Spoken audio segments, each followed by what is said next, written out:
This video sponsored by BuyMote shopping app.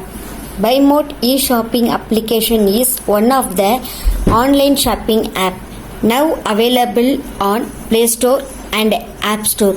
BuyMote e-shopping. Please click below link and install the application. Parasakthi படத்துல நடிக்கும்போது நம்ம சிவாஜி கணேசன் அவர்கள் பல அவமானங்கள் அவங்க சந்திச்சிருக்காங்க. ஒரு முறை ஏவிஎம் ஸ்டுடியோ இல்ல, பராசக்தி படம் படப்பிடிப்பு நடந்துட்டு இருக்கு. அப்ப என்னப்பா இந்த புது பையன் சக்சஸ்னு சொல்ல சொன்னா சக்தத்துங்கிறான் என்றார். ஒரு சவுண்ட் இன்ஜினியர் அந்த பையனோட முகம் குதிரை மூஞ்சி மாதிரி இருக்க அப்படின்னாரு. இன்னொருத்தர் இந்த பையன் ரொம்ப ஒல்லியா இருக்கிறானே, இவன் சினிமா ஒத்து வருவானா அப்படின்னா இன்னொருவர். இப்படி பல அவமானங்களை நம்ம சிவாஜி கணேசன் அவர்கள் வாழ்க்கையில் வாங்கினார்.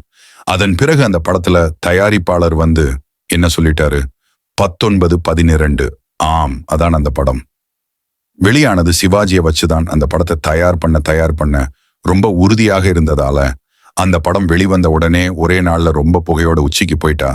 நம்ம சிவாஜி கணேசன் அடுத்தடுத்த வந்த திரைப்படங்கள் அல்ல, அவர் வந்து நடிப்போட இமயம்னு எல்லாராலும் அன்பை அழைக்கப்பட்டார். இந்திய அரசு அவருக்கு பத்மஸ்ரீ பத்மபூஷன் விருதுகளை தந்திருக்கு. பிரெஞ்சு அரசு அவருக்கு செவாலியை விருது தந்து கௌரவித்தது. எகிப்து அரசு ஆசியா ஆப்பிரிக்கா திரைப்பட விதைத்தது கௌரவித்தது. அமெரிக்க அரசு நயாகராவின் ஒரு நாள் மேயராக்கி தங்கச்சியை கொடுத்து நடிப்போட சிகரத்துக்கு கிரீடம் சூட்டியது. நம் வாழ்க்கையில எவ்வளவோ அவமானங்களை சதிச்சுதான் வந்திருக்கிறோம். நம்முடைய வாழ்வின் வெற்றிக்கு அந்த அவமானங்களை படிக்கட்டுகளாக நாம் மாற்ற வேண்டும். லயன்ஸ் கிளப்பில் மாபெரும் விழா ஒன்று நடந்தது. பல ஊர்களிலிருந்தும் பிரசிடென்ட் வரவழைத்து அவர்களுக்கு பாராட்டு பட்டையும் அளிக்கப்பட்டது. அப்போது குறிப்பிட்ட ஒருவரை அழைத்து அவரை மிகவும் பாராட்டி பேசினார் அருள்மொழி புலவர்.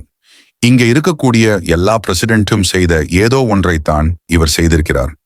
இவரை மட்டும் இவ்வளவு உயர்வாக நீங்கள் பேச காரணம் என்ன என்று எழுந்து ஒருவர் கேட்க, நீங்கள் எல்லோரும் வசதியானவர்கள், உங்கள் பெற்றோர்கள் முன்பே லயன்ஸ் கிளப்பில் இருந்தவர், உங்கள் சமூக அமைப்பு ஆடம்பரமானது, உங்கள் பொருளாதாரம் அதிகமானது.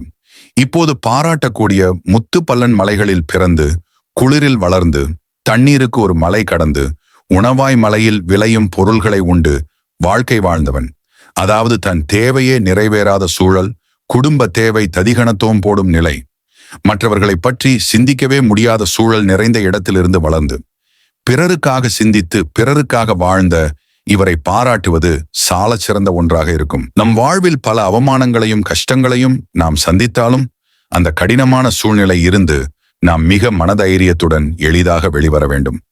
இதுவும் கடந்து போகும், எதுவும் கடந்து போகும். நன்றி நண்பர்களே.